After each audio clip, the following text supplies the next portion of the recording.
Hi everyone, how are you doing?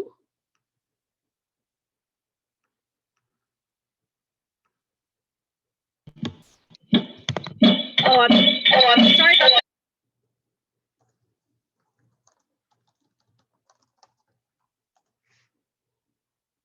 I hope you're doing well.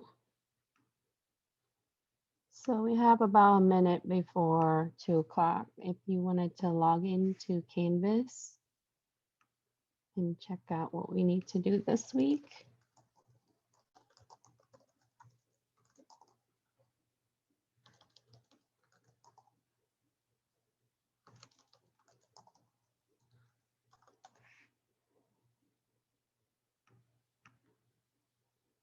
I'm okay. I had my second shot on Friday and it wiped me out for 2 days.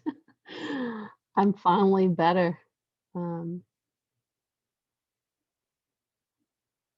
Okay.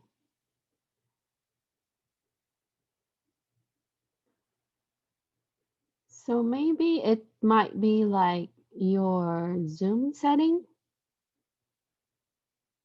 If not, I would check like your setting in your computer, but it might be a Zoom setting for audio. Michelle. So if you, okay.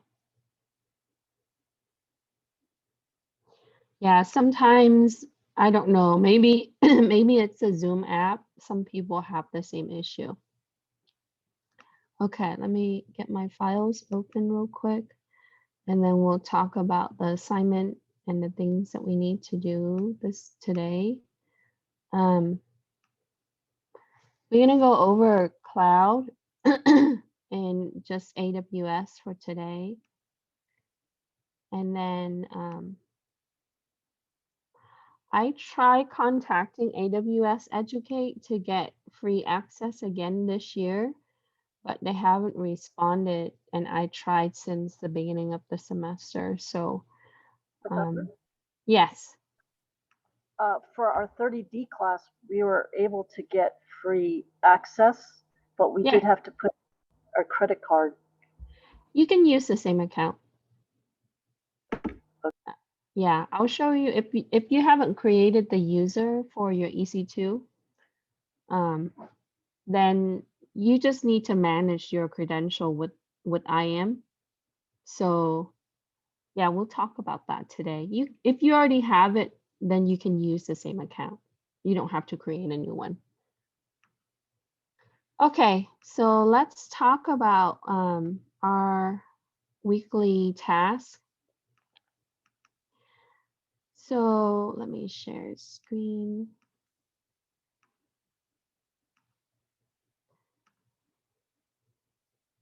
So I posted the notes and then I will share the video for lecture and also the lab after we complete it on Wednesday. I have a meeting following the class, so I'm gonna I need to move some of my office hours this week because I have a bunch of committee commitment that it's overlapping my office hours. And I told the dean that I will move that. So I'll post an announcement for that later today. Your assignment is located here. It's basically just answering the questions today and get your cloud access.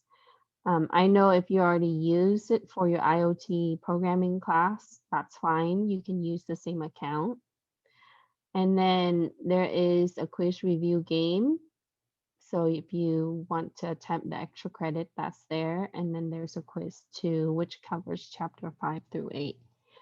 And these will be due at the end of the week. Also, I'm gonna extend the lab until Sunday. So you don't have to finish it on Wednesday if it's not possible. Okay, and then I'll open this tomorrow. So once you downloaded the assignment and the notes, we can go over that. So check out the weekly task. I'm gonna try to wrap up the course project materials, and I'm gonna see what's gonna be feasible for you. So I might have to go back and look at the rubric and how I would want to set that up. So I'm going to try to open that later this week. Okay. And you will have the option to work with another person or you can work by yourself. That's up to you. Okay. All right. So in this week, we are going to cover chapter 10. We have a few more chapters to go through, but toward the end, I will just cover the final review. And then I will also just give you time to work on your project and prepare for your final exam.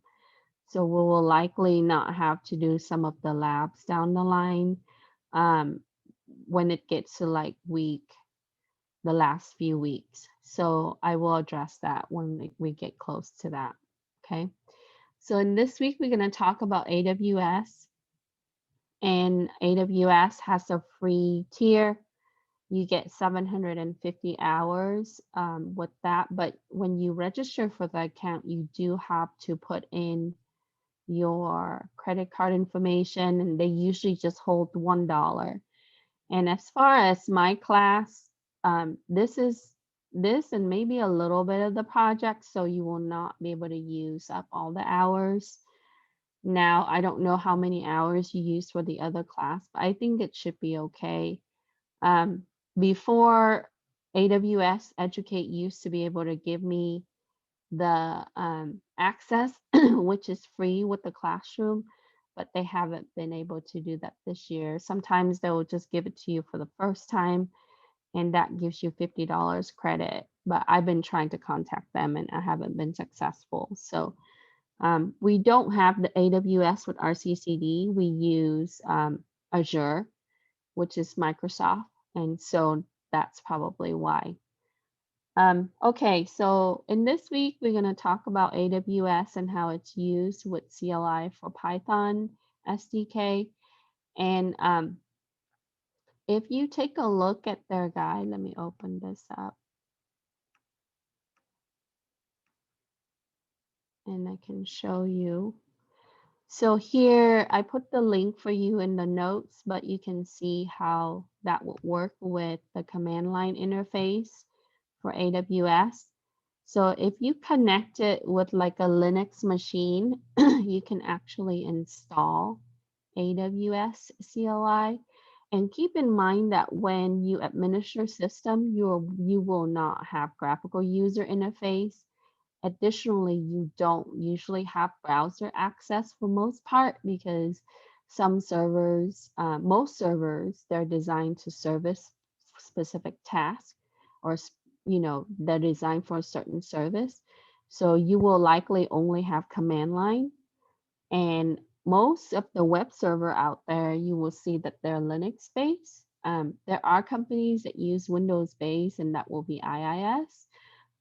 But for most part, you would see that we will have to manage everything through our command prompt or our command line or shell. So like PowerShell. So here it gives you on how to install, update, and uninstall AWS ACL. And then if you go through the documentation, it talks about different versions and how to configure it. So if you expand on the configuring, it talks about how to go through the basics.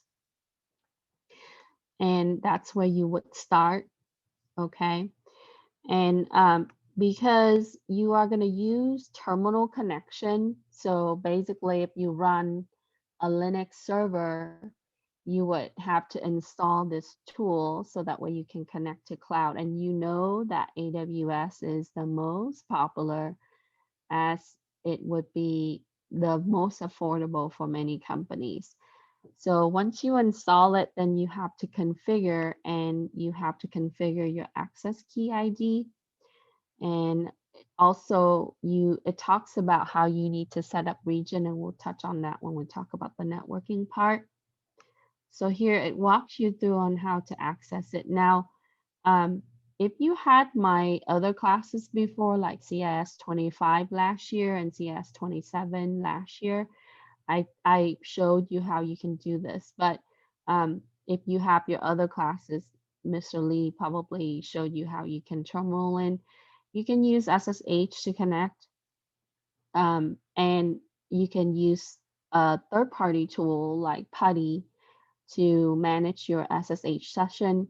In Windows environment, you can still connect to other type of servers on AWS with EC2 using RDP, which is Remote Desktop Protocol. And all you have to do is you have to configure your virtual machine in order to accept the remote access session in order to do that. And so therefore, having the authentication key is important. And also AWS is spread across many different countries as they have data center across the world. Amazon is one of the biggest cloud companies. So, and AWS stands for Amazon Web Services, if you don't know that already. But you would see that there are various regions, like for us, that will be West, but in some cases, you can connect to other region depending on what you need, where the location of the data center and what type of service that you need for that location. So in some part, you have to think about the user location on how you don't want that to be sent across the world and to a different data center. So you wanted to set that up. And then, so here it walks you through, and keep in mind that the documentation sometimes, because there are changes in AWS that's fairly fast, sometimes they don't always update the document. So there's some slight differences. So just keep in mind that there is some small difference in the configuration in some cases. Okay. So the documentation gives you the guidance on how to manage your AWS environment. So let's come back to the notes. And here it talks about how you can use your software development kit, your SDK, to work with Python package. And in a Linux environment, in a Linux system like Ubuntu, we can do a pip install, and you just need to install the AWS CLI. And then after you install, you can verify the version, and it will tell you the version and the compatible Python. So if you install Python 3, that would show along with the AWS CLI. And here it shows us that it's for the Linux. And we want to use Boto 3 because that will be the main library or module that we need to incorporate. Okay, so for the first question, it asks you, how do you install AWS CLI, which is used to manage AWS services on an Ubuntu systems terminal? So in terminal, we would do a pip install AWS CLI. And then after that, we would check for the version by issuing AWS -- version. So you would use the option version to check which version you install. And that's pretty standard for all software. Okay. So we would want to check the version after. Now, as I mentioned, we would be using Boto 3 SDK, and you need to install it just like all the other module. Okay. So in AWS, we would need to install this, and then when we write the script, we need to reference it. So want to make sure that we can use Boto 3. And so for question 2, it asks you, what is the purpose of Boto 3 SDK and how do you install it in Ubuntu terminal?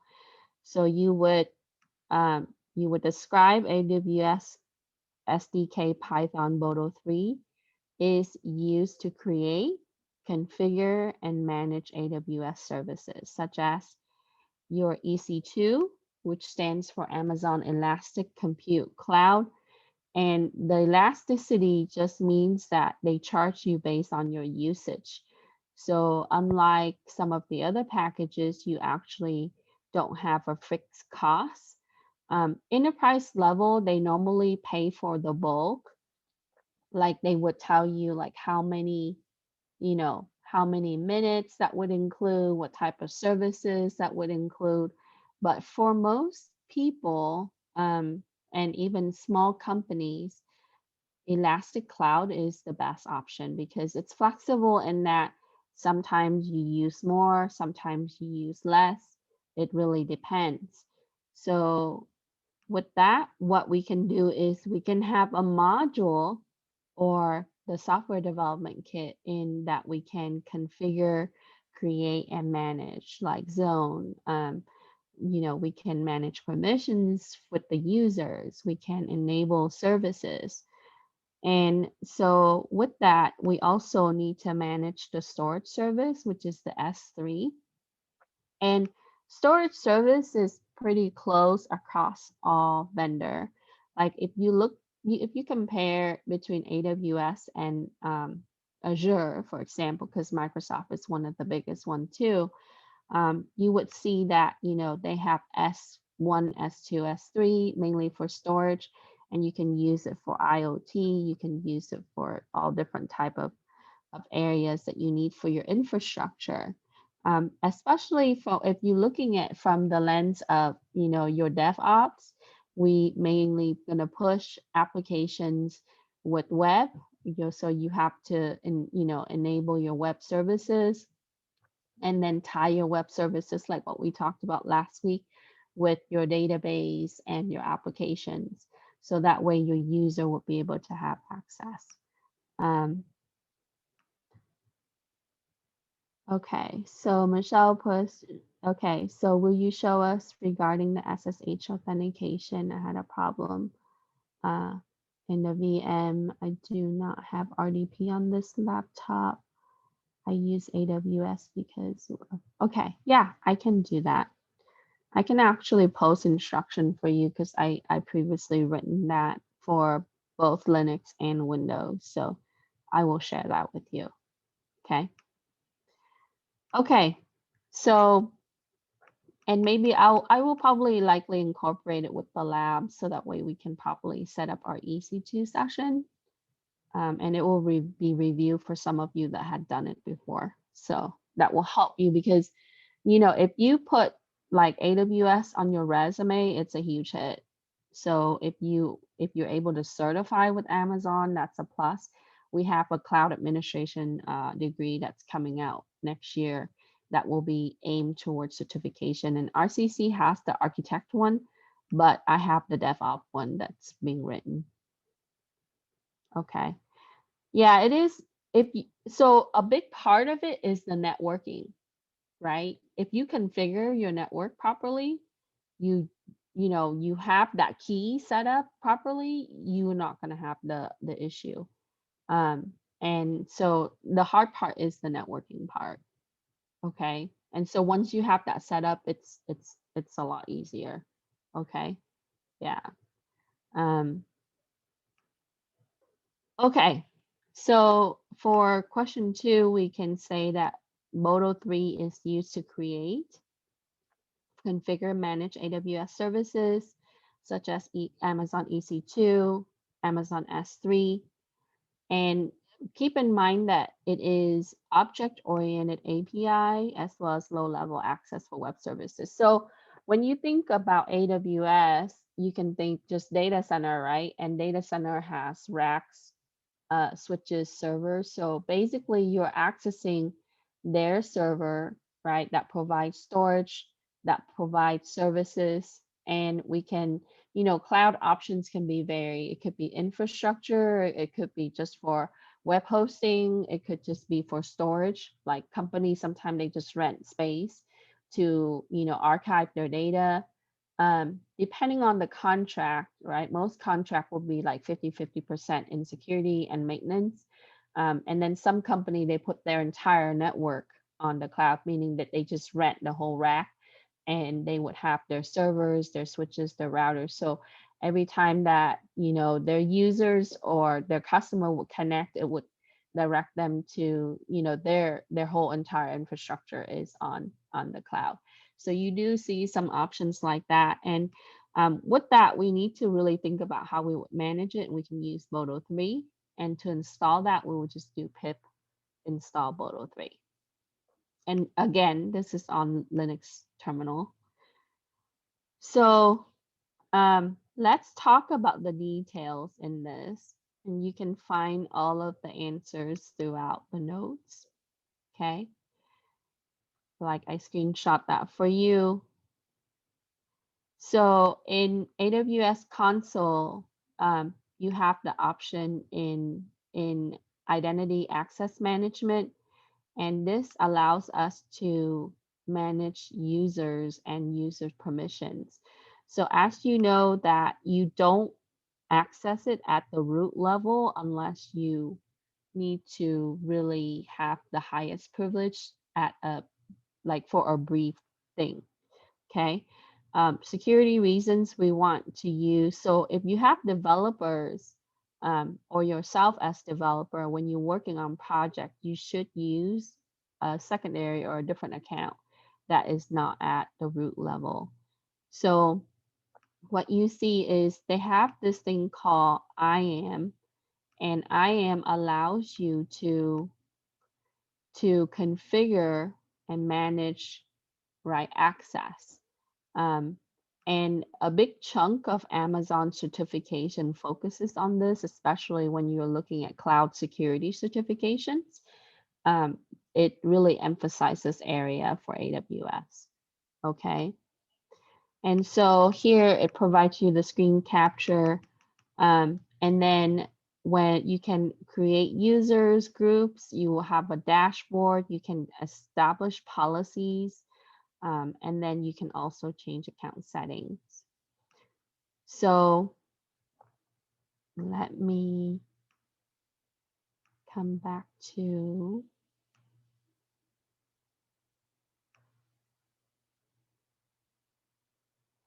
let me see if I authenticated already. Okay.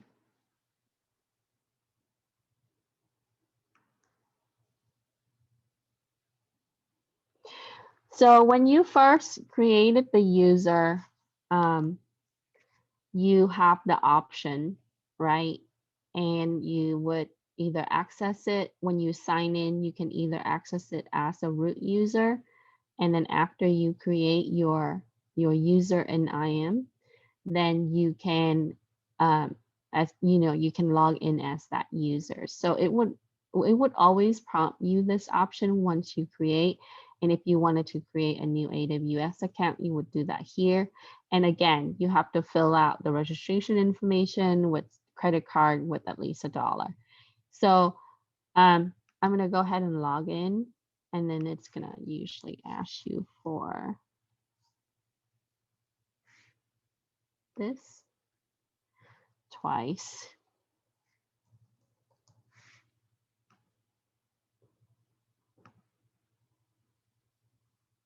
Okay, so what you see is you would see different type of services here, right? Like you can use Beanstalk, Lightsail for virtual server. Using virtual machines to test things, usually for the network, the security people, usually it's this, the EC2, okay? So which the book talks about. And it's pretty easy to set up, and the book also talk about to register the domain with Route 53. And then if you're doing IoT, maybe for the other class, you would have to do connect an IoT device, in which that it saves and it has send and request with IoT response or messages. So if you do like a weather station, right?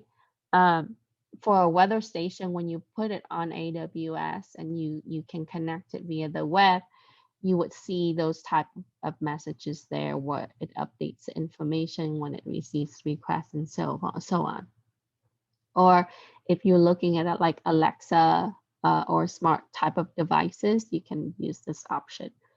And then for migration, they have the Endure migration.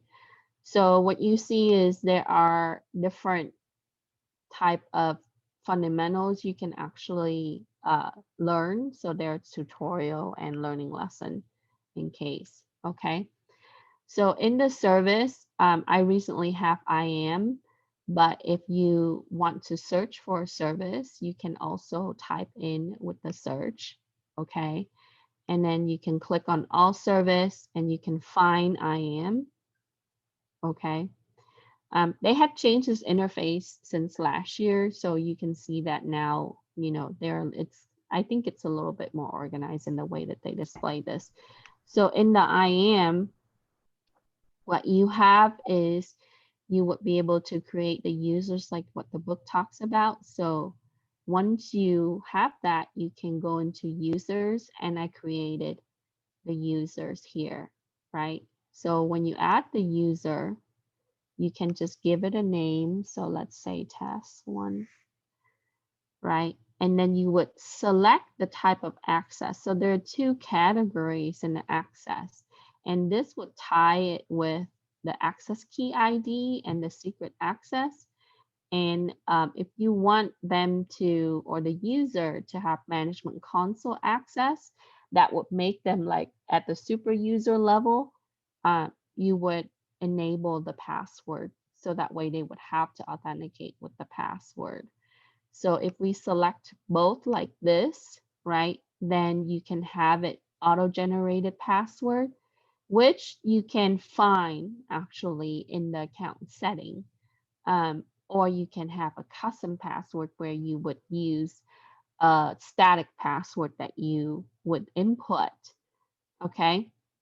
So let's say that I use an auto-generated password, then I can go next to set up the permission, and it's going to ask for the group container because um, methodically in any type of infrastructure, any type of system and server, you don't just create the user. You have to tie that user to a group because it's a lot easier to manage, right? So if I already have an existing group that I created, like DevOps one right here, I would just select it. But if you don't have a group, you simply create a group, right? And then so I can just say network admin 1, right? So I can just have that and I can create the group, okay? Or sysadmin or whatever group that you would name. And then here you can set up tags. And here it talks about how tags are key value pairs that you can add for your user. Tags can include user information, email address, descriptive. So if you have specific like email from company like test1@mail.com like this, then you can add it. But if you don't for now, you can leave it and you can always reconfigure this. Okay. So if you don't have new keys to add, you can just click review. And what this will do is going to tell you a summary of the user, right? And keep in mind that I did not set permission boundary for this particular user that's tied to this group, and that can be done down the line. So here it tells me that my password is auto-generated for test1 user. They have this type of access. And then the permission boundary is not set. This is the group that they belong to. And the manage policy, that will be here.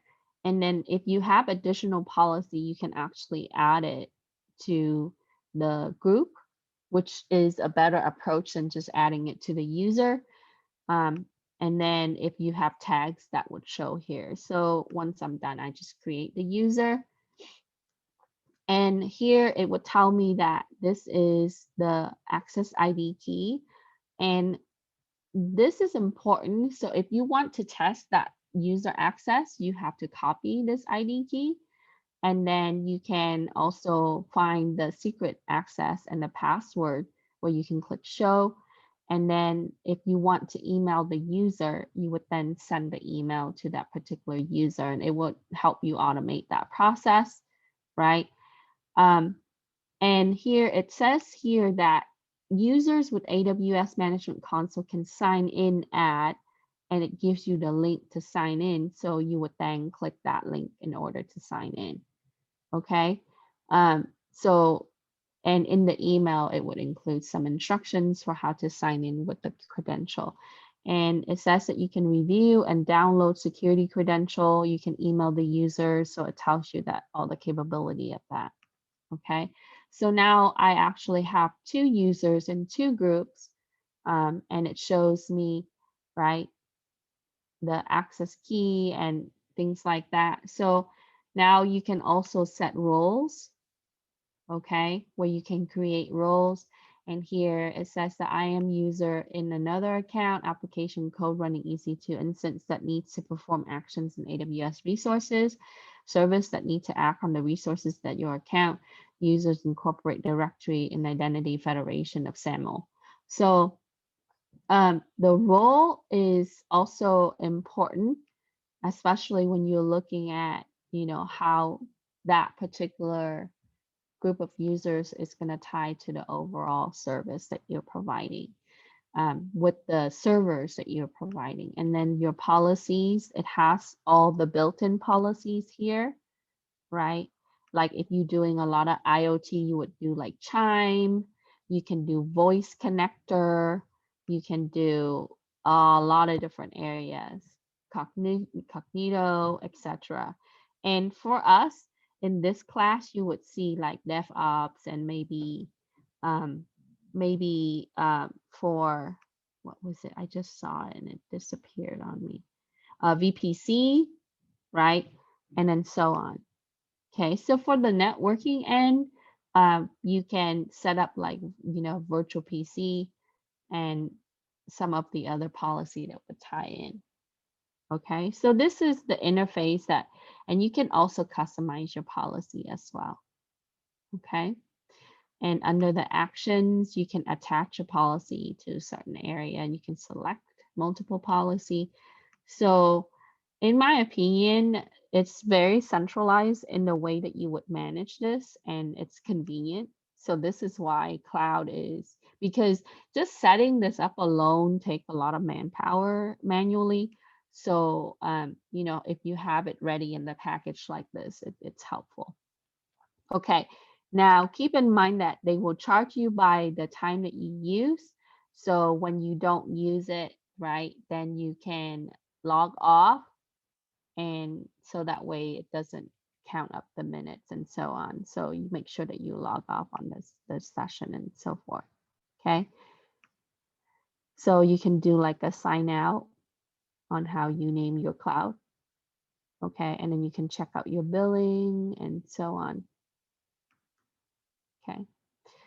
So anyway, that kind of show you the interface. So let's come back to this and let's talk about the networking side of the house.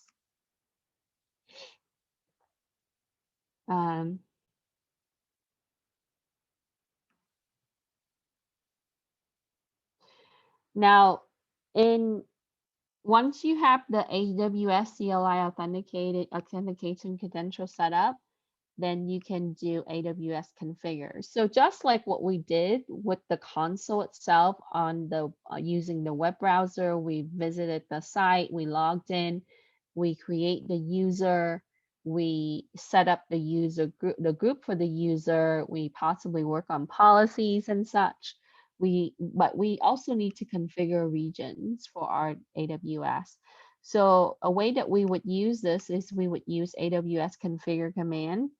Once you have it installed, okay, and it would look like this, okay. So it would then specify, like if you have your access key ID, your secret, your region name, and so on. So with your format. Now, because this class is about automation and about using Python, you can use Python to fill in all of this, right? And that's the whole purpose, is that from a development standpoint, we can create a script and we can actually just use it continuously. So that way we don't have to repeat ourselves so many times. So here it shows you the screen, in the screen capture, it shows you once you install Boto 3, then you would use Python to import it. Okay. So, and we already talked about what Modo 3 is. So if you need to find the answer for number 2, it's on page 3. So now what's more to this, right? We have to think about how in the big picture, how this is going to be part of the scale. So because it's spread, like I said, the Amazon cloud, AWS cloud is across the world in many different areas, including physically in different regions. So what they did was they set it up for region based, and those data center will be specifically aimed toward the users for that region. So let's say that you are remotely working for a company in Asia, then you would be using Asia Pacific Tokyo. Okay. And it changes, they add new regions and they expand all the time, right? So this would allow us to really establish a footprint geographically, physically, right, to that data center or that location. So that way we can, manage the resource for the people, customers, clients that are in that in the area. And the reason why you don't want to set it up in the US for the Asian customer is that that will create latency because it has to, right, go across the world. Just think about if you have to connect across the world, that would possibly would give you a slower response. So if you have, web servers that are in that region for those customers, it would make more sense. Just like how you would physically think about your network environment, right? If you're servicing that customer, it doesn't make sense for them to connect to your company in the United States here. You should, get cloud service that's going to be for specifically that group of users if you have a lot. Okay, so that will allow us to reduce latency for our services. And here you would see that they have many. Okay, that will be region based. So at the beginning, they started out with the East Coast and then the West Coast. It's expanded.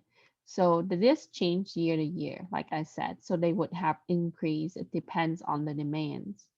And then you have the government cloud, and then you have some that's in other countries.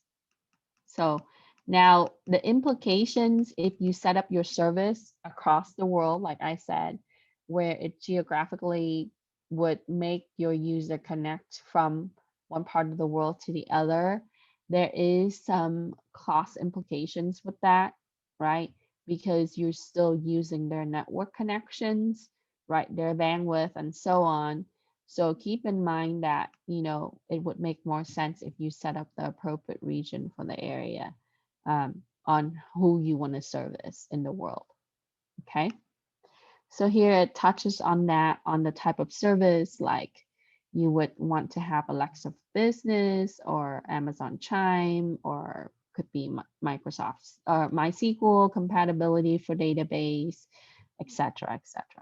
Okay, there are many different types of service, but the area that we looked at for mainly this class is like EC2, which has your virtual machines. So here it talks about comparison between one location to the other. Like if you're looking at like North Virginia, which is 0.255. So it's about a little bit higher. It's like about 2.5 cents. Okay. In the US, right, which costs 14% more, compare that and per hour, right? Because we're looking at the per hour. And then if you're looking at, compare that to Europe, Europe is a little higher. Now, why? I mean, it's so small. Does it really add up? Sure, it does, right?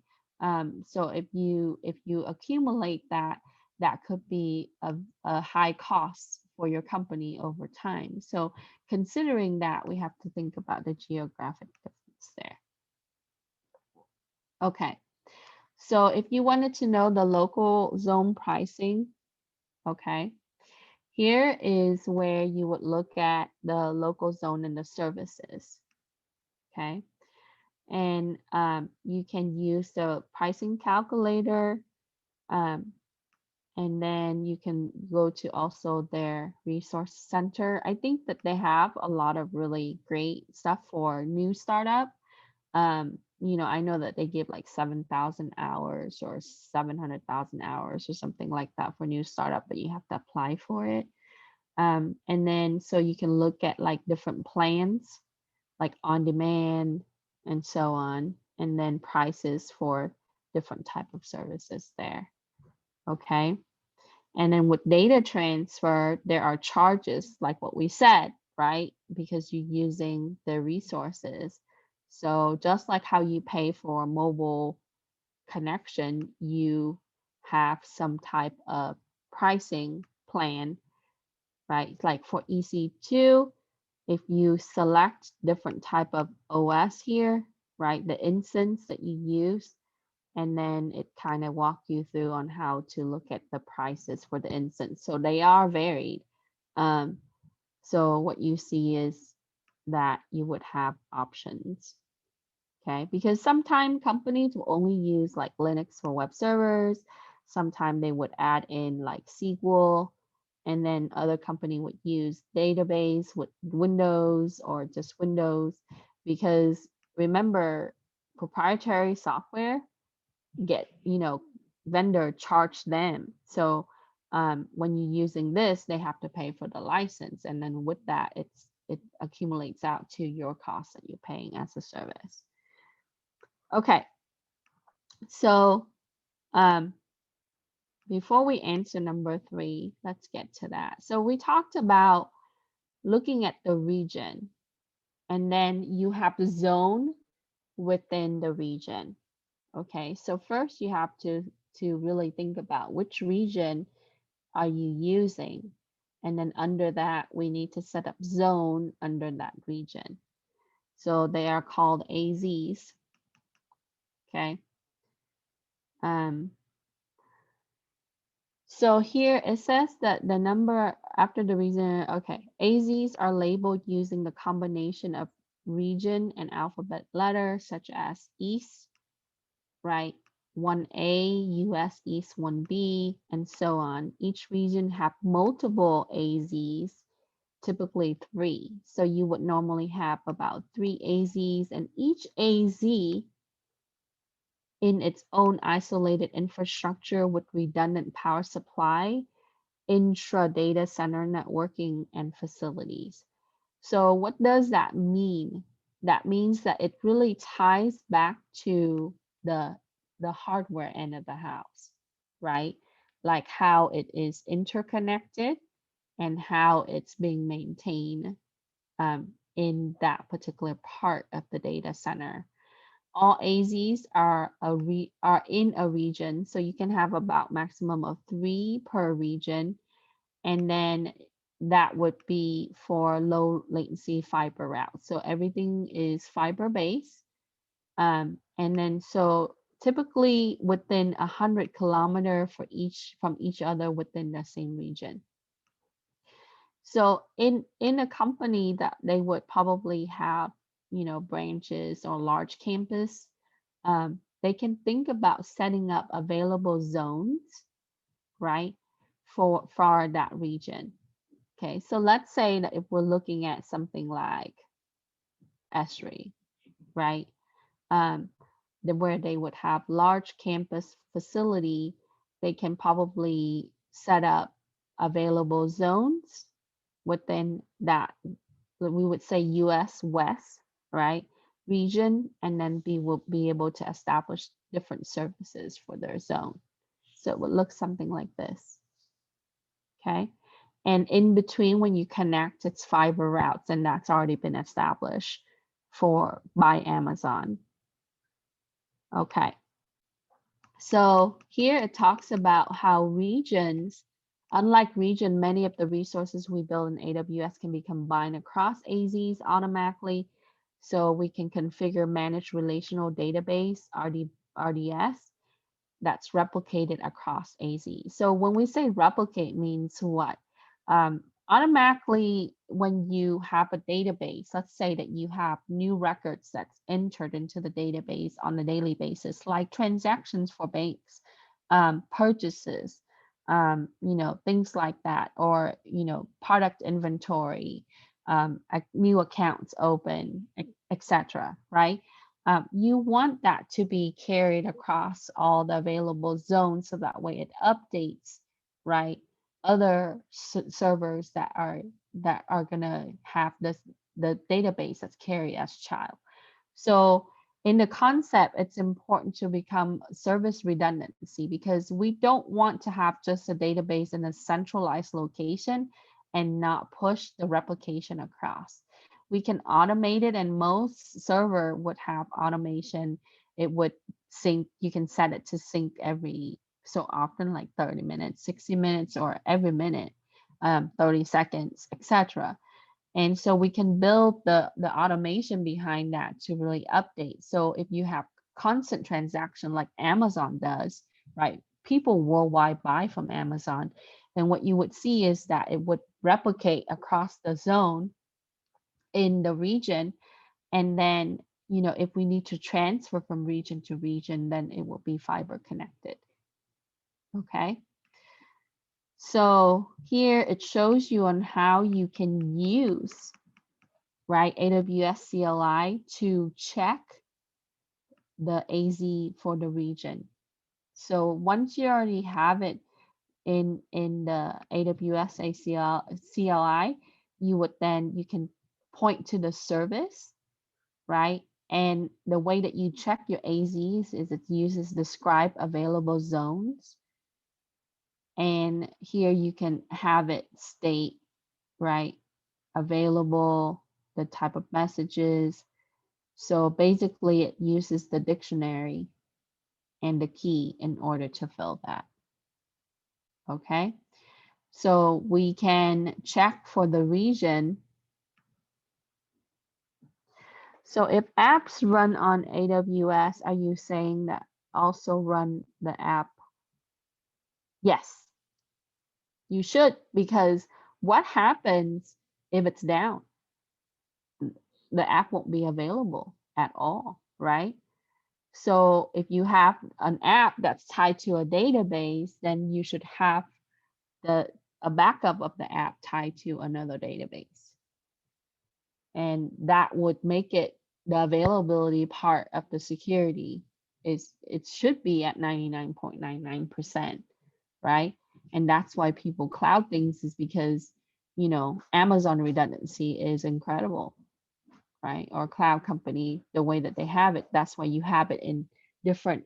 So if you think about just from a company standpoint, if you have an HQ office, you want to have your data backup somewhere. You want to have your server, your database, your web server also redundant somewhere, right? It should be, and it should geographically not be in the same area as the primary. And companies would use like child domains in order to have some redundancy, and then they would have an official backup area.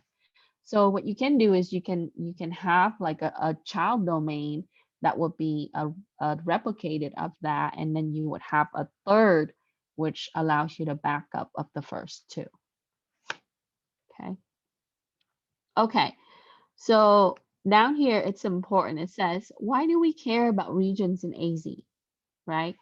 AWS network services are usually bound by the region and AZ. Virtual Private Cloud, VPC, needs to reside entirely on one region. Each subnet needs to reside entirely in one AZ. Okay, so if you have multiple subnets, you would need to have one subnet per AZ. Okay, and if you have NAT gateways are AZ bound, and you will need to create one per AZ if they need redundancy. So you need to delegate NAT gateway one per AZ. And if we misconfigure this, it would not work, and we cannot deploy if it doesn't work, right? So let's answer the next question here, okay? For number 3, how and why should we use appropriate AWS regions and zones when building infrastructure for a specific group of users? We should build our infrastructure in a region that is the closest to the intended user to reduce the latency for the service for the users, and we touch on that. Okay. And for number 4, it asks us, when using AWS, why should you select appropriate region and AZs for the infrastructure? Because AWS networking services are usually bound to the region and AZ, because it ties back to their physical network appliances, cable, all of that. Okay, because whatever you configure, it should imply, right, the physical connection of the cloud area.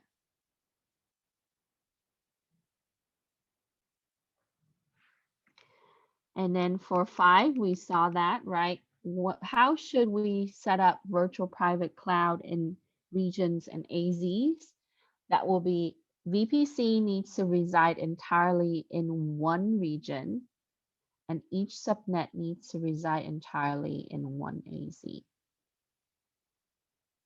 And you know that enterprises, they don't have just one subnet, right?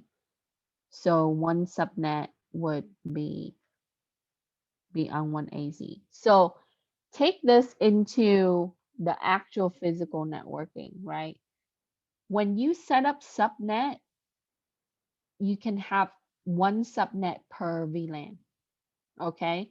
So what you're doing here when you're setting this up is what they're doing is they're actually using a switch, okay? A physical switch, a layer 4 and up switch that allows, so when you're setting up that zone is going to be carried into the VLAN environment, because that subnet is a virtual local area network, right? Only, and in order to connect from one subnet to the next subnet, depending on the IP, from a virtual LAN into another virtual LAN, we need to route it.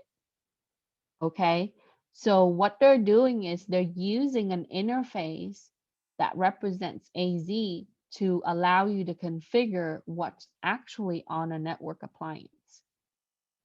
Okay, and then with that, what you're getting is you're getting a virtual network that represents that subnet, that portion of your network.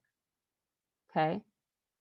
And with that, that will tie to your PCs that are connected, your client, your smart devices, and so on. Okay. So why do they keep it on one zone? I'm going to tell you why. It's for security reasons, physically and logically. Because if you don't isolate that and keep it separately on one, if you clump everything together, it's a lot. Number one, it's a lot harder to manage. Number two, it lower the security in that access capability is limited, because normally in a network environment we would have a subnet that would represent some implication in our network. For example, you would have a subnet that would be for just your servers, okay, and then you would have a separate subnet for your client machines, and they need to be routed across.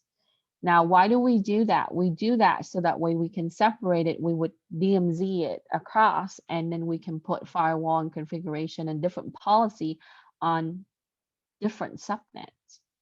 Because if you don't do that, when you clump everything together, there's only one access point, and single point failure is a big area, right? You want it to be fault tolerance. So in that sense, what we need to do is we need to separate them, and we need to think about how we logically set things up, which ties back to the actual physical configuration. Okay, this class, like if you have good, strong networking skills, which I encourage you to take CIS40A with me next semester in fall. If you understand all of that, everything gels. It's like, it's really cool because cloud makes more sense if you understand networking, right? So it's important to really think about how physical representation of it would be related to our cloud infrastructure. Okay, so keep in mind that when you're doing the region like this, you are actually setting up, right? You are configuring that what would be actually on that rack. Okay, for the gateway, so NAT stands for Network Address Translation, right? And that is used, we see this in virtual machines, we see it in your network environment, and it's a way to do what? To be able to incorporate network addresses for our cloud environment. And in later on, you're gonna see that it talks about like IP version 4 and IP version 6, how IP version 4 is only adaptable for the zones. So the way that Amazon require this is your gateways are going to be AZ bound, so that way we will need to have one per zone. Okay, if we need to have redundancy, you don't want to clump them all up together, so that way they would be the same across. Okay.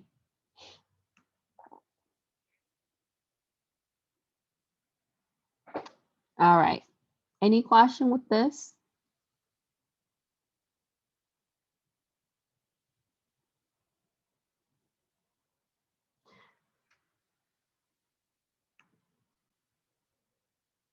Yep, like VLANs. So in VLANs, right? VLANs, we also need to have redundancy in VLANs, right? Because physically, if you have only one VLAN per on that switch, if you if you don't have it, redundant, if they take down your switch, you're done, right? They can take out the whole segment of the network that way. And sometimes it doesn't have to be just, logically they would intrude. They can physically cut the cable. They can, take away the power. They can. So there are many ways to go about attacking a network. And that's why network defense is very essential, because in cloud environment, Amazon supports all of this, but your security sometime with your contract will be at least 50 to 75%. If you put your infrastructure on AWS, you would be reliable to manage it at 50% or higher. But with the EC2, right, you are responsible for policies, user groups, and all of that. Okay. Any question with this? All right, so coming back here on page 6, you will find some details on NAT gateways. And here it shows you how the VPCs per region will look like. Okay, so you notice that they're using IPv4, right? Because many companies still use IP version 4, even though we transitioned to version 6. And on a cloud end, it's a little bit easier to manage the subnet this way. Oh, yeah.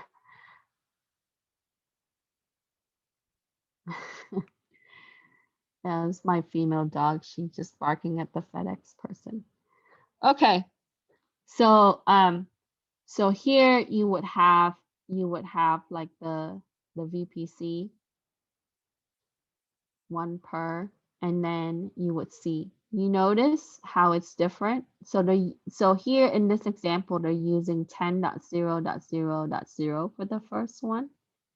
Okay, that's going to give us 251 IP for that one. And then for the second one, the .1.0, that makes it separate because this is a class A IP version 4. It's network host.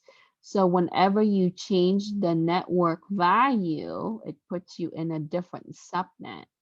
That is just subnetting in one sentence, right? but I want to show you how they are different here. So in this one, it's a .2.0, so that's another subnet. So here you have 251, right, available IP in each of the subnet.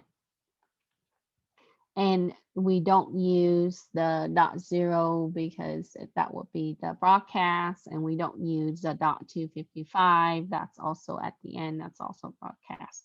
So there's some reserve IP, right? And in that range that we don't distribute. So for AWS Edge location, this allows you to do the CloudFront content delivery. And so the edge locations are used to distribute content with low latency to customer, and edge nodes have smaller footprint for full data center Amazon build. So if you need to deliver content to customer, they have streaming services separately though, but like files, stuff like that, then you would be able to set up also the edge locations with CloudFront. Okay. And so now it says here that if the footprint is listed on the edge location only, then the service such as EC2 and S3 will not be offered. Okay. So not all, so if you only have it as edge only, then it would not be full AWS region, which is different. Okay, so there's some resources for you there with James Hamilton. So if you want to, you can check that out. I think I have a typo on this. Let me edit this real quick.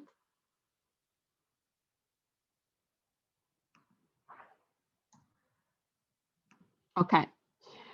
So we talked about VPC. What is it really, right? So it allows you to launch, or the customer to launch AWS resources in a virtual network, right?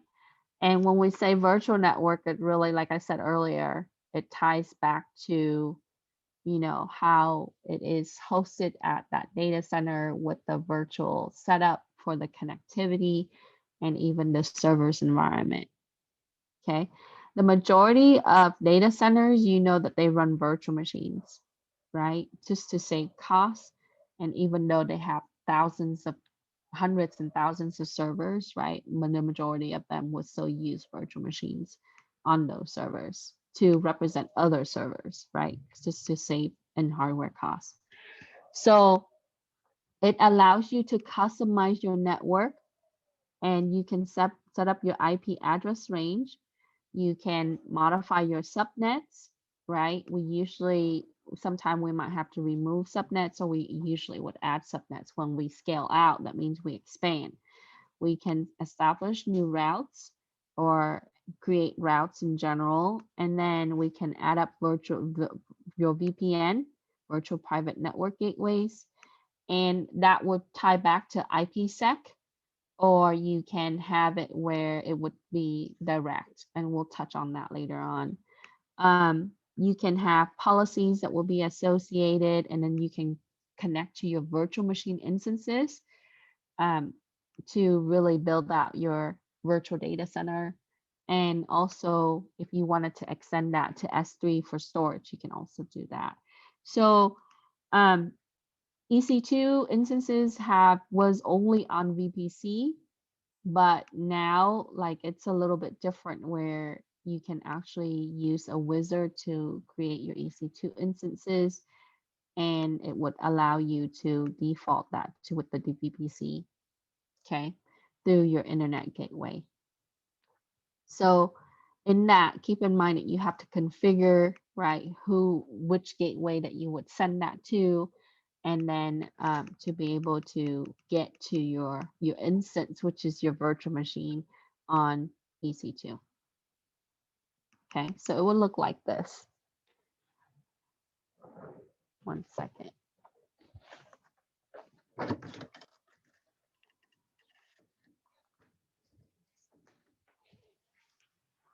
So you hear in this example, here is your, let's say our virtual network, right? You would have a private subnet, you have a public subnet, and you have a private subnet. You see how wide a subnet is used?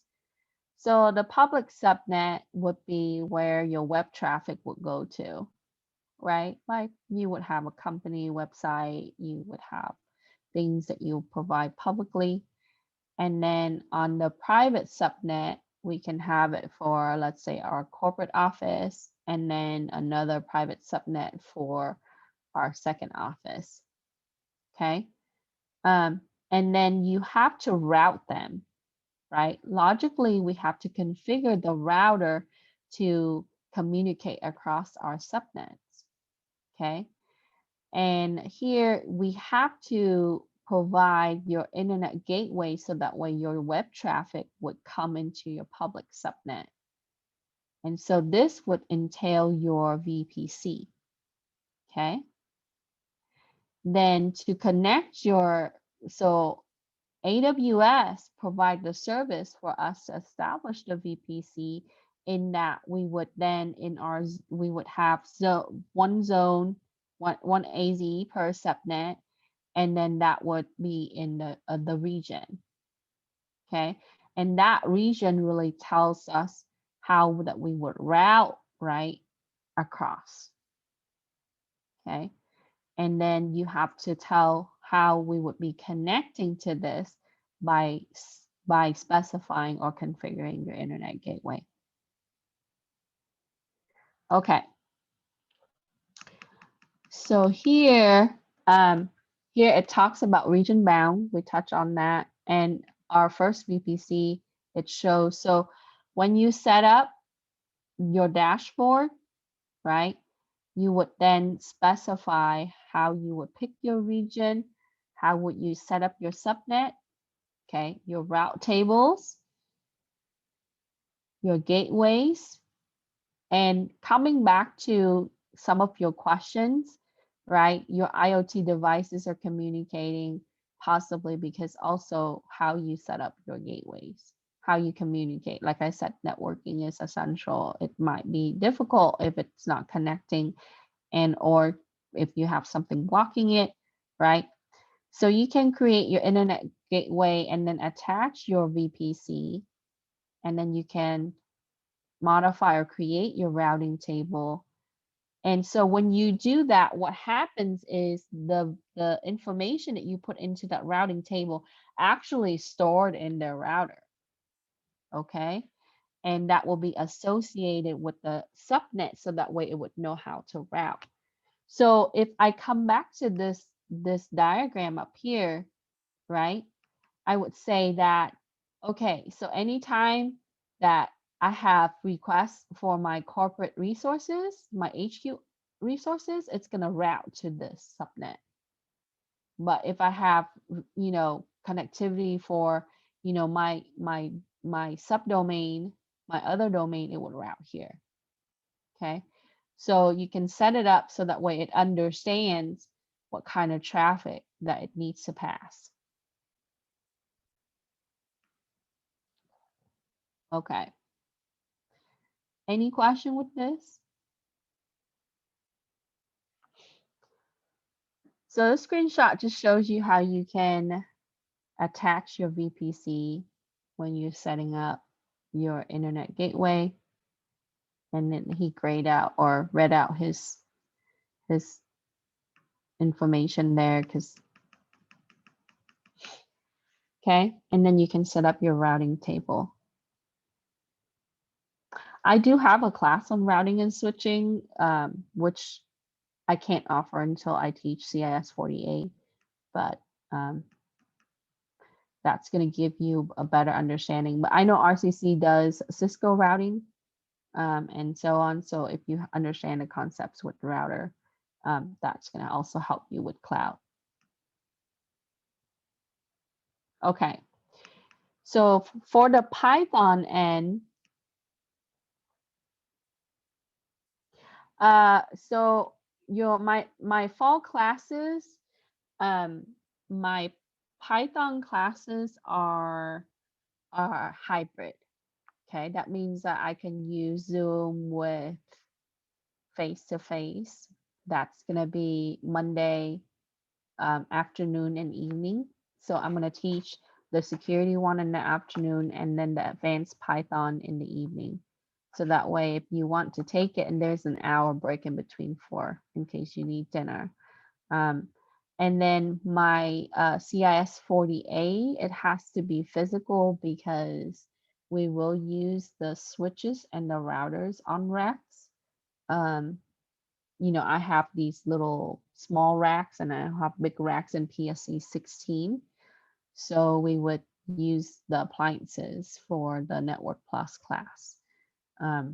At least because I really feel like Packet Tracer and GSM3 doesn't really do justice it's good practice to start, but it doesn't give you, even Cisco Viral, it doesn't give you the sense and the feel and the proper way to troubleshoot for most part.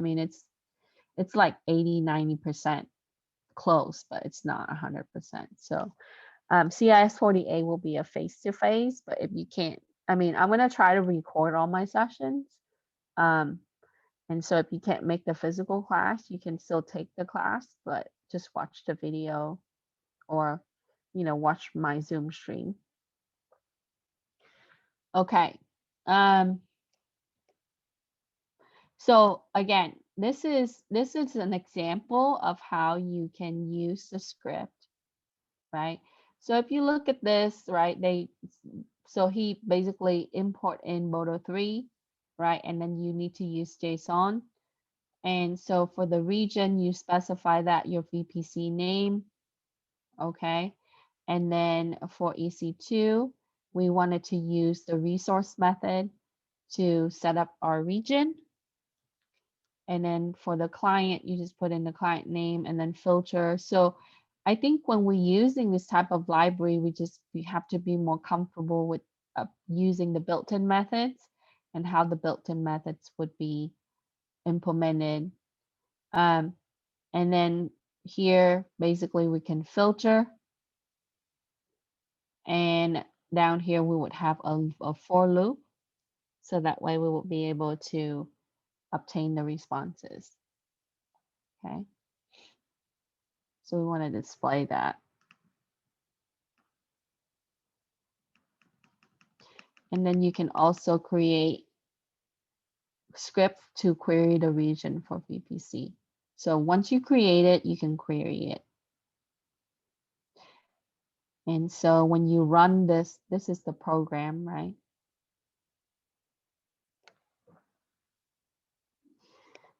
And in this script, you see that we would look at, and this is the public subnet that he's using here. Okay.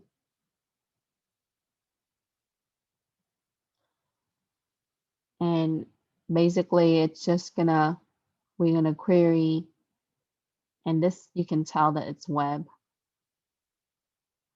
Okay, so CIDR block, and then the dictionary information.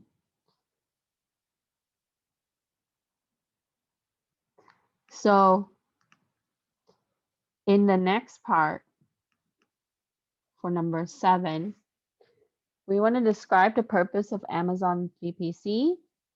It is a customizable network that allows customers to define their own IP address range, add, delete subnets, create routes, add VPN gateways, associate security policy, connect EC2 instances to their data center, and more.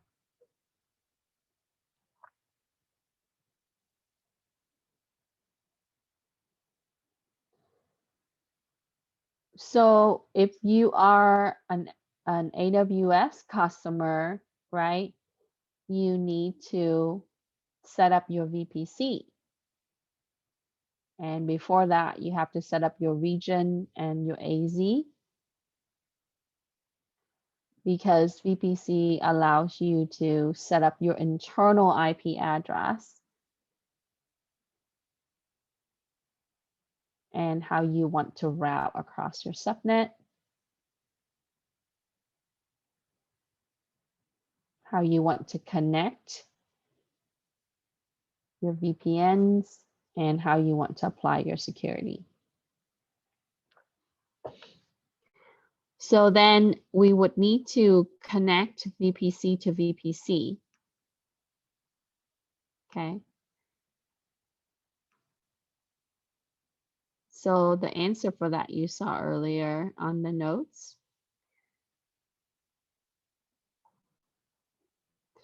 And if you want to refer to the documentation, I also put the link there for your reference and how you can use the SDK with API.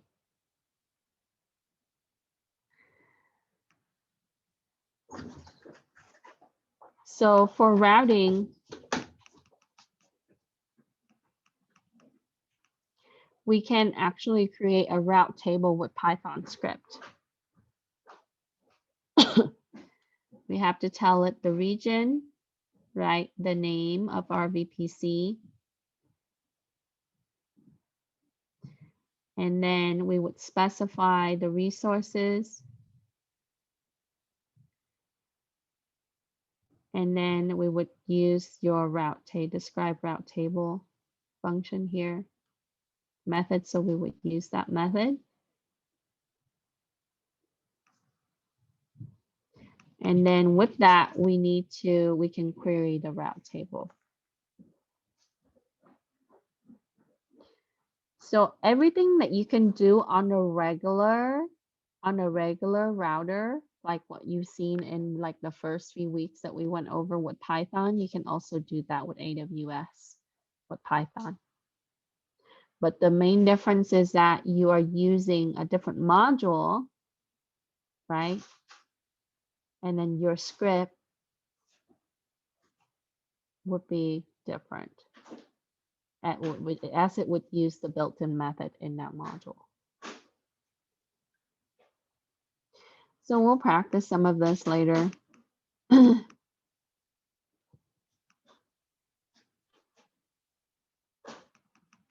Okay. So in the next part, it talks about CloudFormation. I think we touched on we touched on CloudFront, but for CloudFormations, what you see here is it's a way that we can use text file to describe the launch of the resources that we need. Okay. So we can do that with provisioning VPC.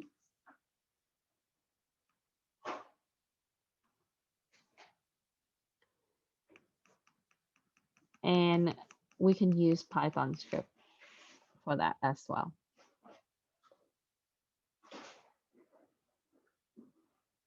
Hold on one second.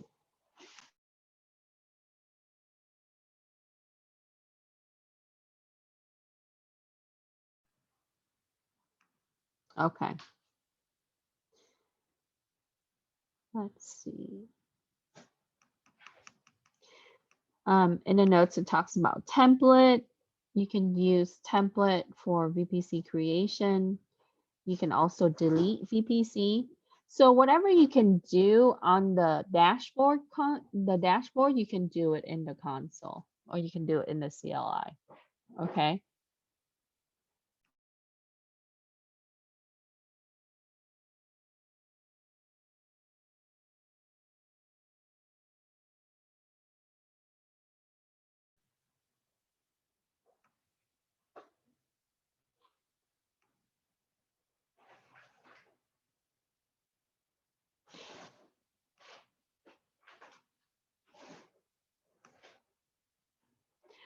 All right.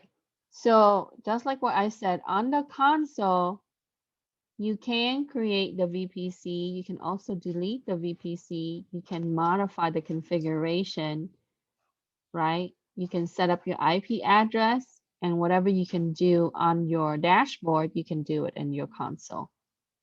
Okay. And so if you run that on your AWS CLI, it would still take effect if right, your system is properly connected. In the next part, it talks about peering. And VPC pairing is just a way that we would connect to VPC. And we would have to route it properly, and it only uses IP version 4. Now here, in the private address, you can use IP version 6, but the instances, it talks about how you need to set it up with version 4. So in the VPC pairing, we can say that it is a network connection between two VPCs that allows you to route traffic between them.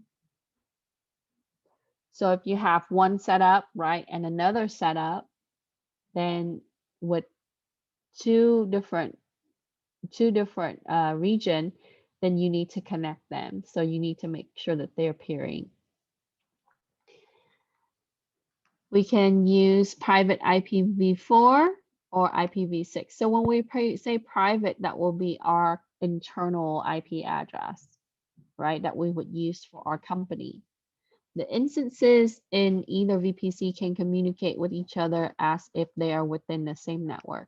So earlier when we talk about redundancy, right, we wanted to carry it across different subnet, which is in the AZ, but then we also want to make sure that it's redundant in another network that's also ours. So we can do it that way, right? We can peer the VPC.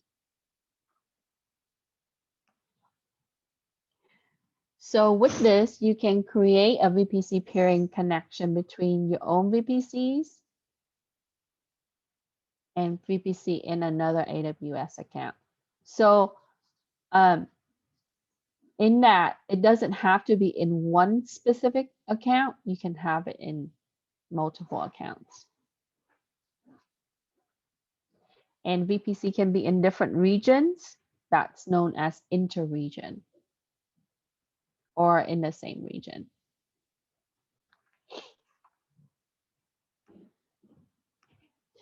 So that means that it allows us to work, right? So in the case where you have an enterprise organization or even an organization that actually accumulate or bought another company, we can also adopt it.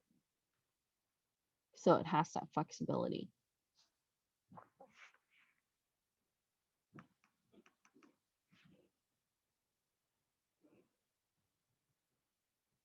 Any question?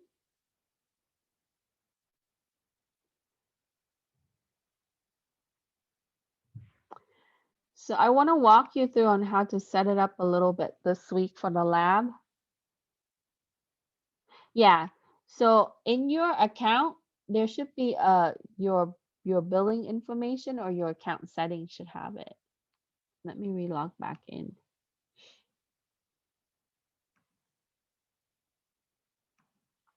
And I'll see if I can.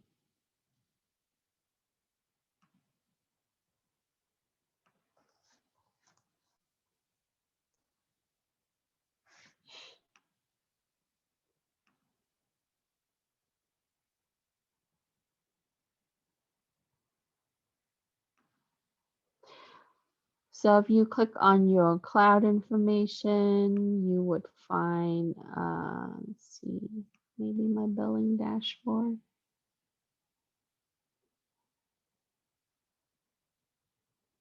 Yeah. It charges you with anything. Because if you have the only time that they actually, it would accumulate hours is when you have your instances going, right? You might have that for your other class. So let me see if it gives you any kind of minutes or anything like that.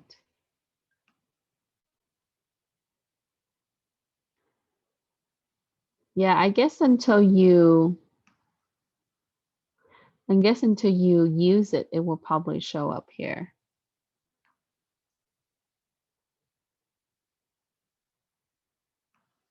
Okay. All right.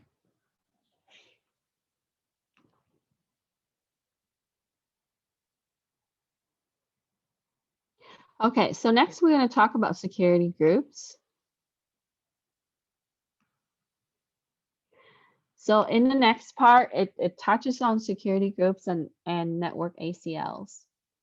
And they are different. So under the security section, you would see security groups and network ACLs. And again, like I said, when you set this up, it really ties back to the appliances that would be for your cloud, right? So when you do this, basically you're setting up your firewall rules. So here, your security group is for your stateful virtual firewall that controls inbound and outbound access to resources. So it says that most of the time we can use security group to limit public access to our EC2 instances. So you can block out external traffic to your EC2. Then you can have up to 500 security groups on each of the VPC. So all this means is that we would use it to be able to filter what's coming in and what's going out. And each security group can contain up to 50 inbound and 50 outbound rules.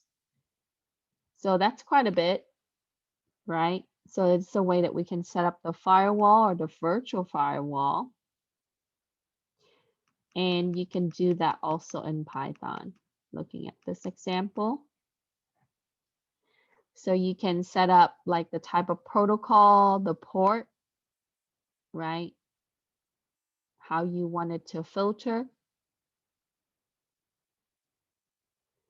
And you can have it for ingress or egress. And ingress is the way that he has it here. It's for inbound. Okay. So we simply declare data as the object there. And then we would set up our security ID. Or yeah, your security group ID. So in the next question, we would say that security group is a stateful virtual firewall that controls inbound and outbound access to resources. Maximum number of security group per VPC is 500. And each security group can contain up to 50 inbound and 50 outbound rules.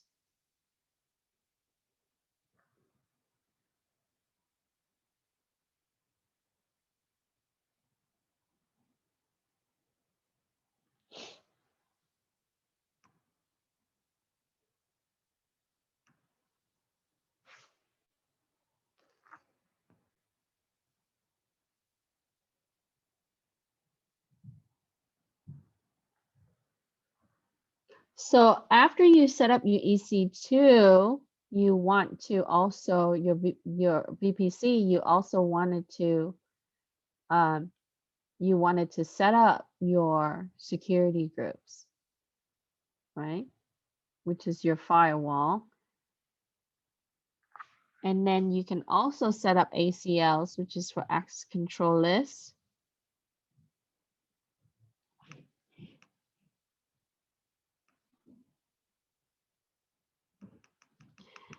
So ACL is network access control list,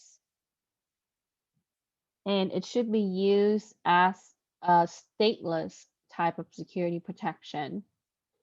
So each subnet in the VPC is associated with the network ACL. You will need to specify both inbound and outbound rules. So the main difference between the two is that security groups operate at network interface level, which is your connection, right? Like the interface. And ACL operates at the subnet level. And the second bullet point, it says for security group, you can only specify allow rules and not deny rules. So we can only permit, right? We would only allow. Whereas ACL, you can do both. So if you want to block, you would use ACL. If you want to, now I really feel that it's more effective to set up your proper allow rules and then everything else it's not going to allow, right? Than having to block, because that can change over time very quickly. Okay, because when you block, you have to keep updating what you're blocking.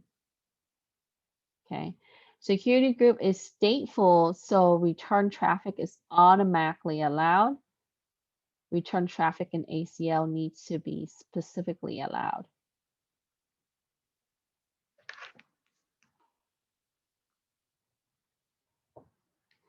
Okay, so with that, we can specify the answer for number 10.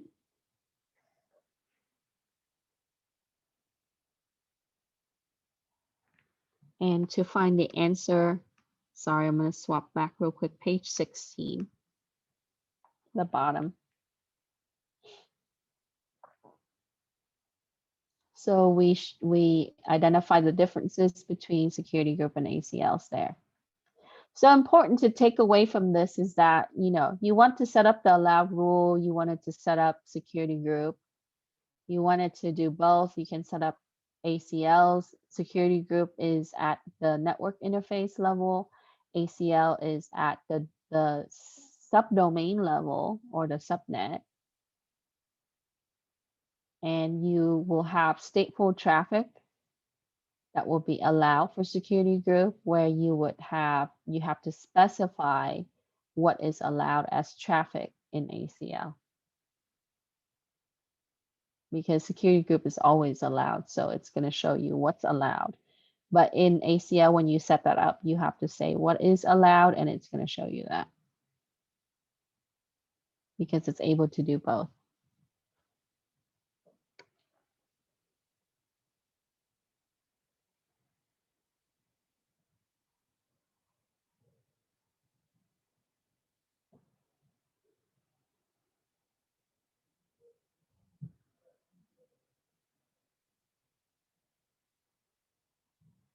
Okay. So then in the next part, we're going to get to the last few here. It's going to talk about elastic IP. So your EIP is what's used to reach your EC2 from the internet. Okay. And IPv6 is not supported. It's only using public IPv4. And it can be dynamically assigned to the instance. So when we say an instance could be an Ubuntu server, it could be a Windows server, like what we talked about earlier, Windows with database, etc., or network interface or other resources. And it should be associated with the region. It is region specific because it ties to the physical connection. So you would have an EIP in the US East one that can be associated with the resources in that region. You can disassociate EIP from the resources and reassociate with different resources. So in the case where you want to make one available for another thing, you can. There is some charge that would tie to EIP, right? So with that, we can answer the next question. 11. So EIP is a static IPv4 address designed for dynamic cloud computing. an EIP address is allocated to an AWS account. And I pulled this from their website. So by using an elastic EIP, customer can mask failure of instance and software by rapidly remapping the address to another instance in an account. So what does that do for us, right? Earlier we talked about redundancy, okay? So if you tie it to one, and if that one is failing, then you can quickly change, right, the configuration for the next one to use that same IP address. So that way you don't have a huge, right, downtime in between. And the limitation would be 5 EIPs per region. And they limit this is because there's limitation to the number of IP version 4 address that would be allocated.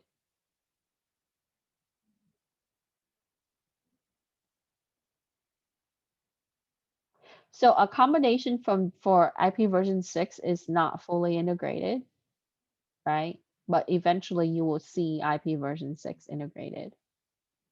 So right now, I think with the service that's provided, they're still able to use IP version 4 as it is, and they control this by statically assigning it.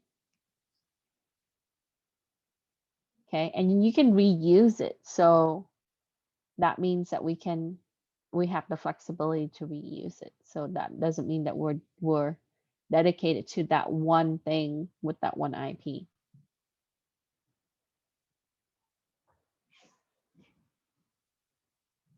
Any question?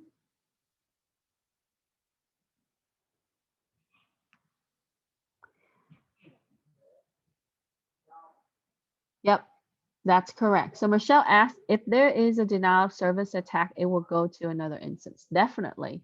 You would have many instances be available for that. Okay. And as soon as you get your alarm system, your security, it goes off on that, or if you see that you track that and you see it, you automatically make sure that the other instances are available. Sure.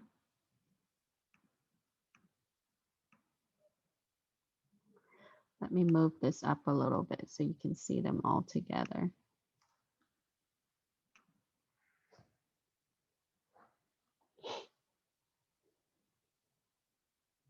Okay.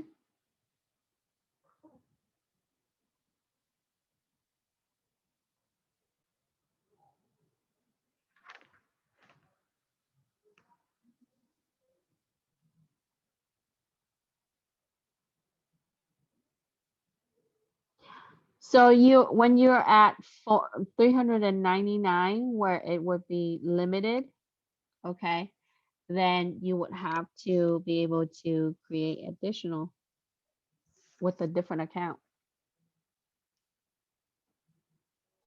So it doesn't mean that you can have multiple accounts with multiple VPCs, and then you can just peer it.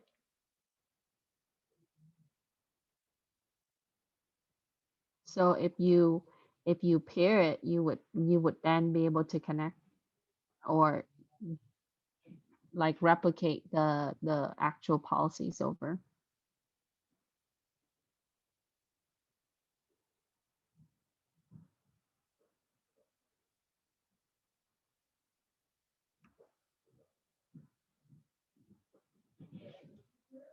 Questions?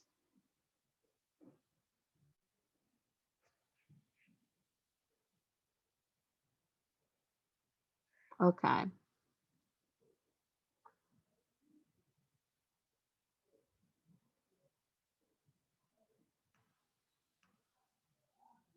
Okay, and so you can find the EIP information on page 17. I just summarized a little bit of that there. You can also go to their website.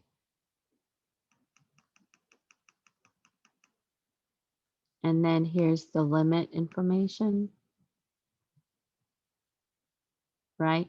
So this table actually give you more details on how you can have like subnets with the CIDR block per VPC, DNS, with the addresses 5 at default,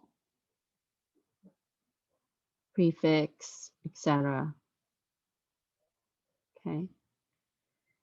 So keep in mind that they're going to have the interfaces per region. The default is 5,000.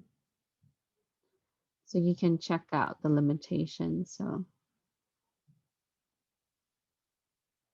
So I think they changed this. So the book says that, but your security groups, you can have up to 2,500, your inbound and outbound rules. So they increase it a little bit since then. And it's been like a couple years since the book was published. So, and then you can have peering connections. So there's limitations and so on. Okay. So you can also share VPC.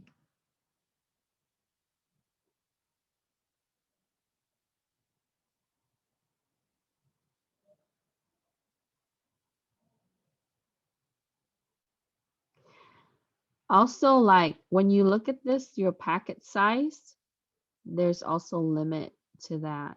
If it's larger than that, it's going to get dropped. I think that's just for bandwidth management purposes, right? So your endpoint MTU is limited to 8,500 bytes per VPC endpoint supports.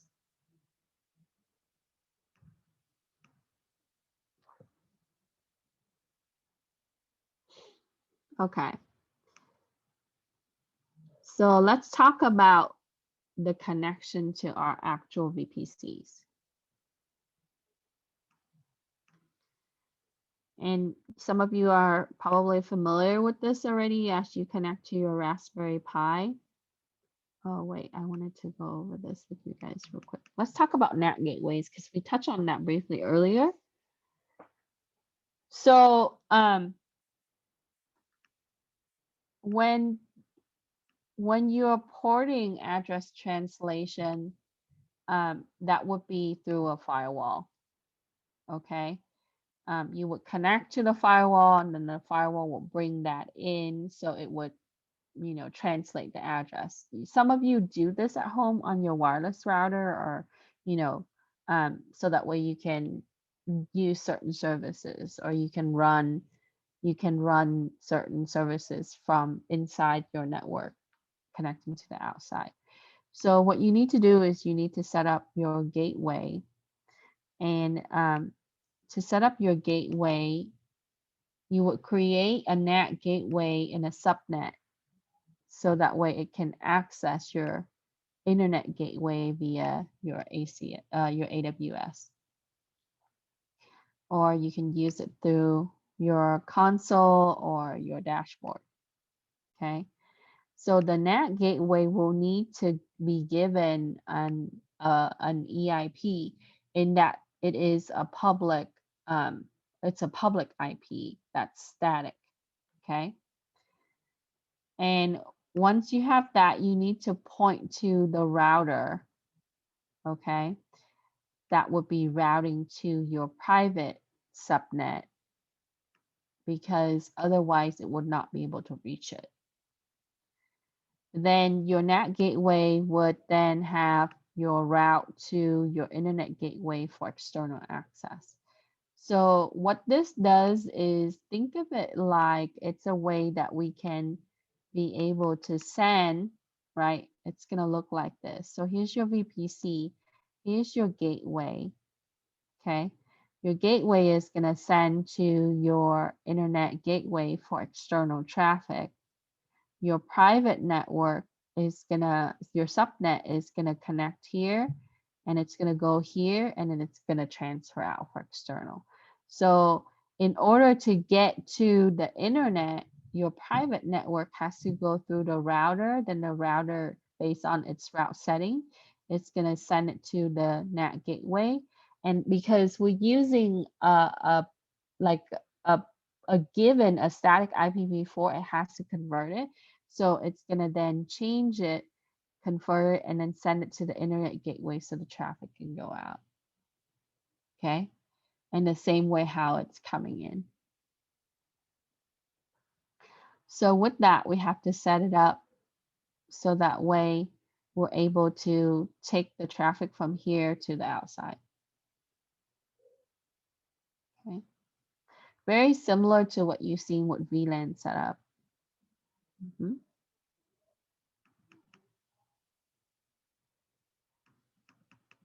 Okay, so here it shows you the configuration. So the next part is how you would be able to connect to your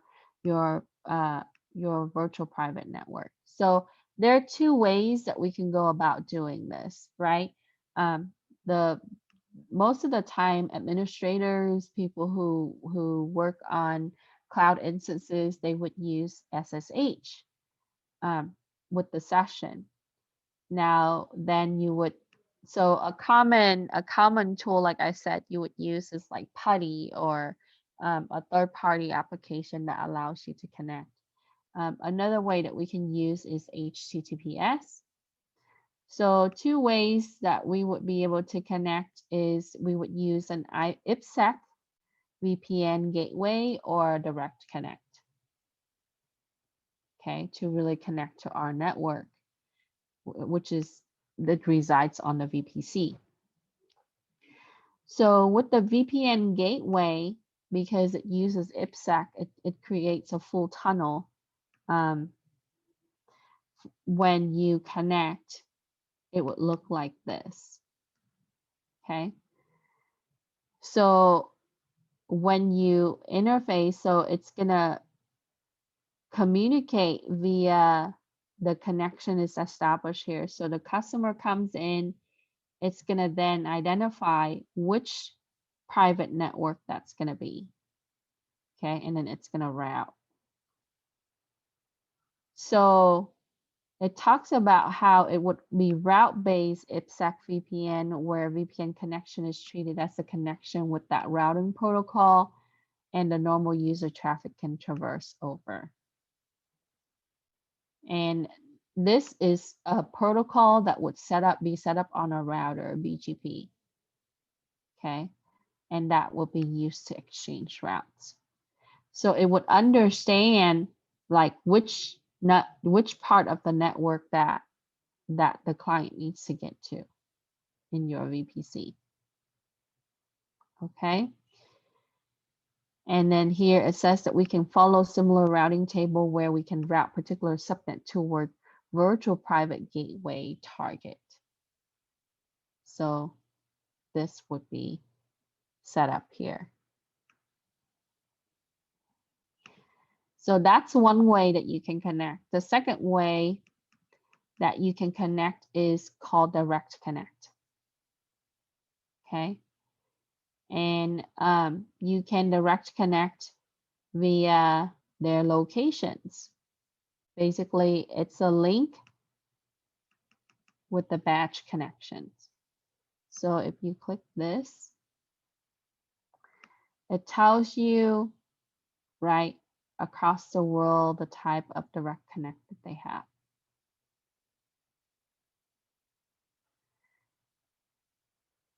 Okay, so basically it's another way to get to their data center.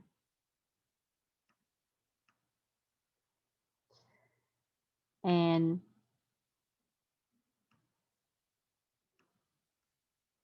so, but when you use this, there's some cost that's going to be because it's using their connection dedicated circuits.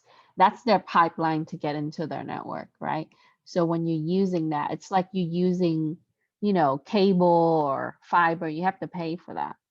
So if you want to use direct connect, you have to connect, you have to pay for it. It's small, right? But again, they're going to charge you by the time that you're on. So the type of services that's needed to access the resources for VPC, you can SSH and HTTPS using Ipsec VPN, or you can do a direct connect which uses dedicated circuits that's provided by Amazon. their line.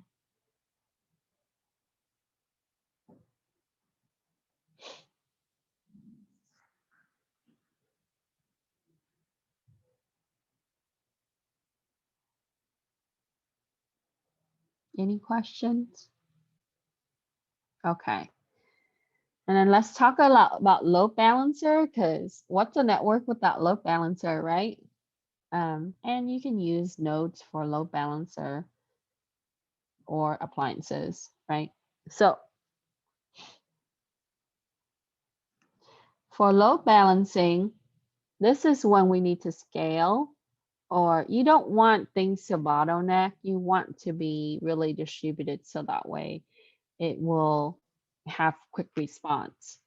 So, and it also allows us to have redundancy. So Elastic Load Balancer, or your ELB, allows incoming traffic from the internet to automatically distribute it across multiple EC2 instances. When we say bottleneck, so think of it like if you're in 5 lanes on the freeway and then they have an accident and then they merge everybody into one lane, that's a bottleneck, right? Everybody goes into that one instance, so that's going to slow everything down. So what you can do is you can spread it across, let's say 20 instances or 5 instances, which makes it a little bit better. And that's what we would say as load balancing. Okay, kind of spread out the traffic so that way each lane would handle the traffic versus one lane handle all of that traffic, which creates latency from bottlenecking. Okay, so this means that when you run web application, database, storage, infrastructure, network services, we need to load balance. Okay, so there are 2 flavors. You can do application or you can do network load balancing, and that's mainly what we use it for. Okay, so when you do application load balancer, it handles HTTP and HTTPS, mainly focus on web application. Network load balancer, it basically handle network traffic at TCP level. So if you run application that's HTTP or HTTPS, it generally is a good idea to use application load balancer, hence the name. Otherwise, you just use network load balancer. So for storage and everything else, we would do a network load balancer. If you mainly use application that's web-based or web traffic-based, use application load balancer. Okay, so for the questions, we can take that information and put it on number 13.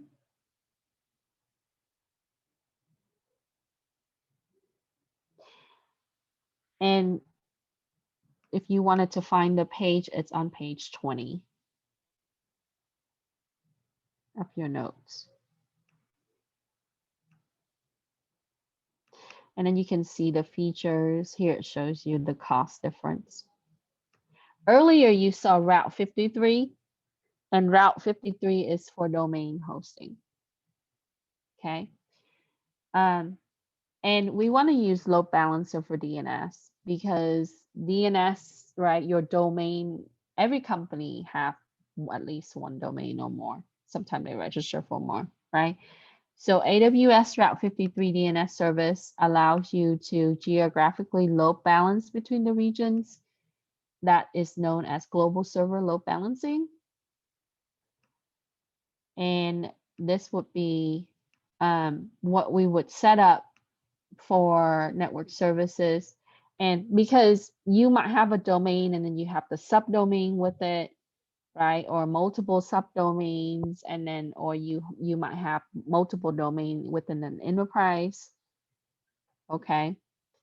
Like enterprise level, sometimes you have a company that has a sister company. They also own multiple companies within. So you might have like group of domains that's within that one large enterprise.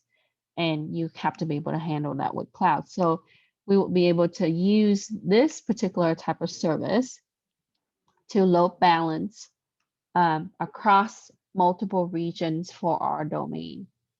So for the DNS one, for question 14, we would say the items that you need before you set up the DNS for load balancer is that you need a load balancer in each of the intended region.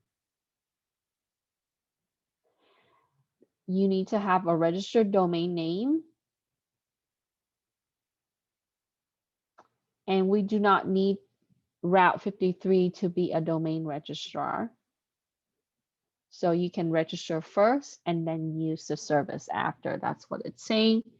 You need, and then Route 53 is a DNS service for the domain. You have to set that up. You have to select that service for that domain.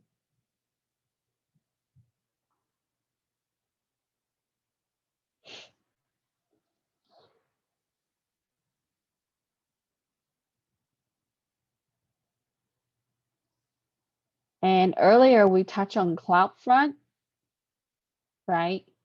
And we talked about how that really tied to the physical data center and the appliances and all of that. So for CloudFront CDN service, it should be used to really reduce latency for content delivery by physically serving the content closer to the customer.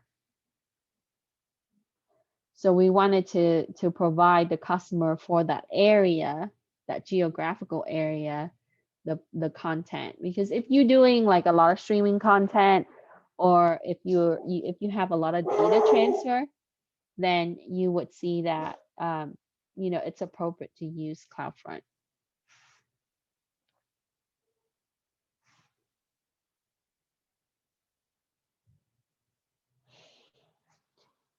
And then lastly, if you can sign up for your account, but if you can't, just email me, let me know. Okay. Then that's fine. But if you have an account for another class, like the IoT Python class, that's okay. You can use that. Okay. But I want you to make a user like what I showed you at the beginning, and then create a group. You can make any group of your choice if that's what, if you wanted to use DevOps, that's fine. And then after you're done, just take a screenshot of the user summary, the review screen. And then after you click the create user button, take a screenshot of the add user page. Okay. And that will be the end of our discussion or explanation of AWS Cloud Network.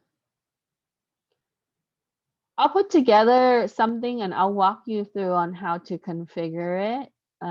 We'll do the dashboard. I'll see how, I don't think it takes that long to really set it up. And then afterwards, we'll probably write some script to display like some information from our instance. And that will be adequate for this week lab. Okay, but I gotta check my step that I wrote last year, because I know Amazon, they always change up things. So even if I was pretty clear on my step, so I can show you how to RDP it and how to use PuTTY. I prefer to use PuTTY because it's easier to set up than some of the other application for terminal. So basically, you're gonna terminal into your instance. Okay. All right. Now, if you don't have any questions, just put your name into the chat, and then I will see you on Wednesday. Have a good afternoon. I put my question in. Okay.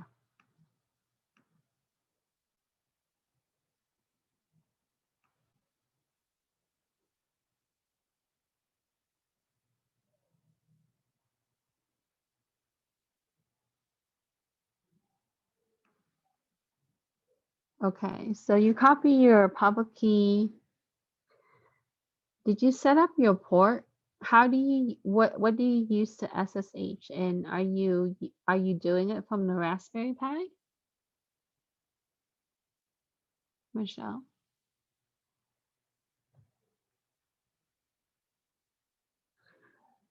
I assume that you okay, so I copy okay. Oh, on my laptop, I see now into the key pair AWS.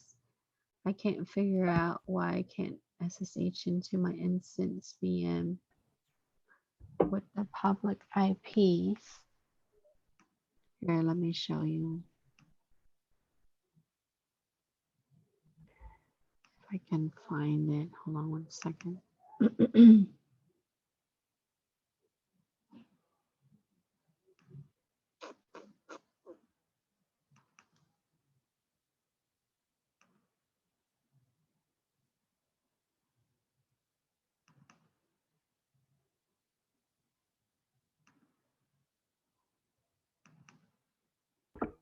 Am I the only one having that problem? Anybody else in the class having that same problem? Wait, I'm actually going to office hours like right now to talk to him about it because I can SSH into the VM using that line that he showed us. But after going in, it won't download anything from my S3 bucket. So I couldn't finish the lab because of it.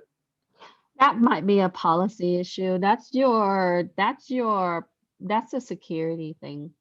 Yeah, he said it was like I needed to modify like the S3 bucket permissions or something, but he said he couldn't help me until today. So yeah. Okay. I will share with you some resources on how you can actually connect if you can't connect to your instance. I gotta go back and have to pull some of my notes from last year when, oh, there it is. Let me see.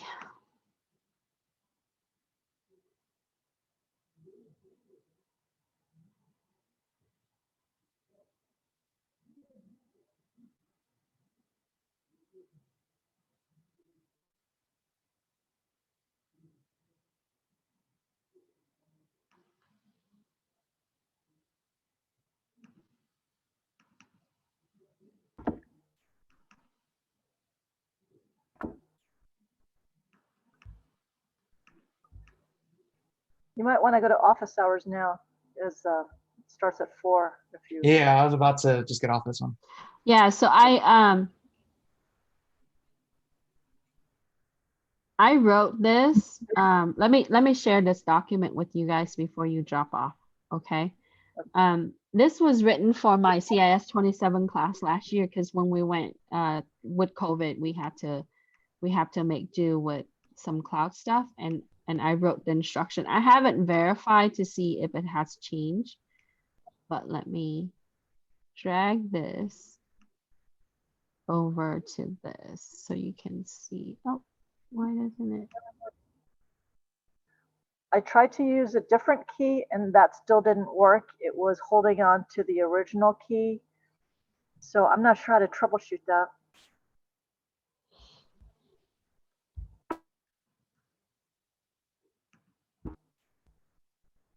Oh, wait.